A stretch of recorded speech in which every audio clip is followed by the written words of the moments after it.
चूहे का घर अलग हुआ। ठीक है, आप लोग इधर देखो। बात नहीं, आपको कहानी सुनने में मजा नहीं आया? अब देखो ये कहाँ गया? देखो कहाँ गया? हाँ, इसने देखा, ये देखा कि यहाँ पर तो कुछ और भी दिख रहा है। ये तो चिड़िया का घोंसला दिख रहा है ना। तो चिड़िया का घर क्या है? और वो कहाँ पर घर बनाती है? पेड़ पर घर बनाती है। तो चिड़िया ने इसको क्या कहा? नहीं, मेरे घर में तुम नहीं रह सकते क्योंकि मेरा घर छोटा है। फिर देखो ये बोलता है, लेकिन तुम्हारा घोंसला तो बहुत सुंदर है। घोंसला सुंदर लग रहा है ना? अब आगे देखते हैं ये कहाँ जाता है। देखो ये कहाँ चला गया। देखो ये जो घर है इसमें दीमक भी रहता है, चींटी भी रहता है। तो देखो ये बोलता है कि इस घर में तो मैं कैसे रहूंगा, इसमें तो मैं घुस ही नहीं सकता। क्या ये इसमें घुस सकता है? नहीं। इसमें जाने के लिए इसके साइज में इसका आकार बड़ा है ना। दीमक के तो छोटे छोटे हैं। देखो ये इस घर में रह सकते हैं लेकिन ये नहीं रह सकता। फिर ये आगे जाता है और आगे जाता है तो देखता है कि ऊपर इसको पेड़ पे छाता दिखाई देता है। छत्ता जानते हो? किसका छत्ता?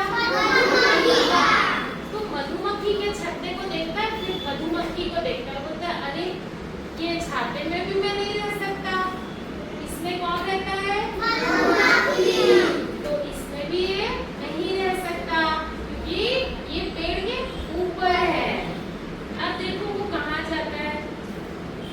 वो क्या करता है, मधुमक्खी के छाते में देखता है और पत्थर मारता है। तो ये पूरे मधुमक्खी उसके ऊपर हमला कर देते हैं। हमला मतलब अपने घर को बचाने के लिए, घर को बचाने के लिए क्या करते हैं?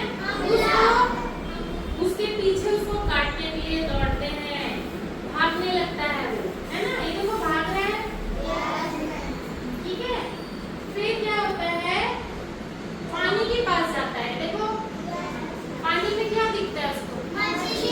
मछली का घर। मछली का घर कहाँ है? पानी में है मछली का घर। वो सोचता है अगर मैं मछलियों के घर में रहूं तो मैं तो डूब जाऊंगा, है ना? मछली के घर में वो क्या होगा? डूब जाएगा। तो क्या वहाँ उल्टियाँ रह सकता है? नहीं रह सकता।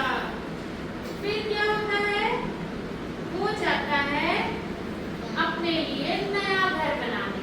ठीक है, फिर वो अपने लिए देखो घर बना रहा है। कहाँ पे बना रहा है? जमीन के नीचे गड्ढा खोदकर उसमें, क्योंकि वो वहीं रह सकता है सुरक्षित। वहीं पर उसके लिए सुरक्षित माहौल है और वहीं पर वो बड़ा हुआ है। तो हर कोई हर किसी के घर में रह सकता है क्या? नहीं रह सकता। सबके लिए अलग अलग टाइप का घर होता है और अपनी सुविधा के अनुसार लोग घर बनाते हैं। और ये देखो ये कितना खुश हुआ, मेरा घर कितना सुंदर है और मैं आराम से देखो बैठ गया यहाँ पर, जमीन के नीचे में जाके बैठ गया, है ना? तो इस कहानी से हमने क्या सीखा? घर तो सभी का होता है लेकिन सबका घर अलग अलग होता है। क्या तुम लोग किसी और के घर में रह पाओगे? नहीं रह पाएंगे ना? सबको अपना